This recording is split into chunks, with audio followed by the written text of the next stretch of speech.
बीड जिल्ह्यात गेल्या महिनाभरापासून पुरेसा पाऊस न पडल्यानं आता शेती पिकं ही धोक्यात आल्याचं पाहायला मिळतंय। तर शेतकरी देखील चिंतेत आहेत, कारण सध्या या ठिकाणी जर पाहिलं तर सर्व शेती पिकं जी आहेत ते सुकून गेलेले आहेत।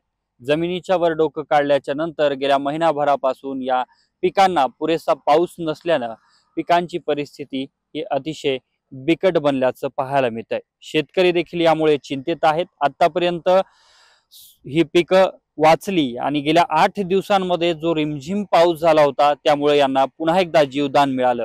मात्र आतापर्यंत 3 वेळा अशाच पद्धतीनं या पिकांनी माना टाकल्याचं चित्र पाहायला मिळालं।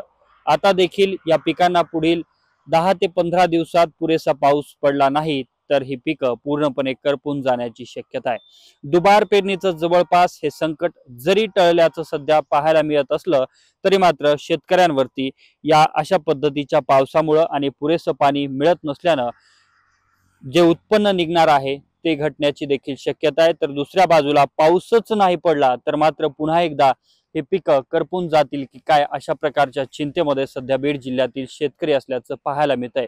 यामुळे पुढील 15 दिवसामध्ये कशा पद्धतीचा पाऊस राहतो यावरच शेतकऱ्यांचं पुढचं संपूर्ण गणित असणार आहे। कॅमेरामन विनोद सह मी अशोक काळकुटे, TV9 मराठी, बीड।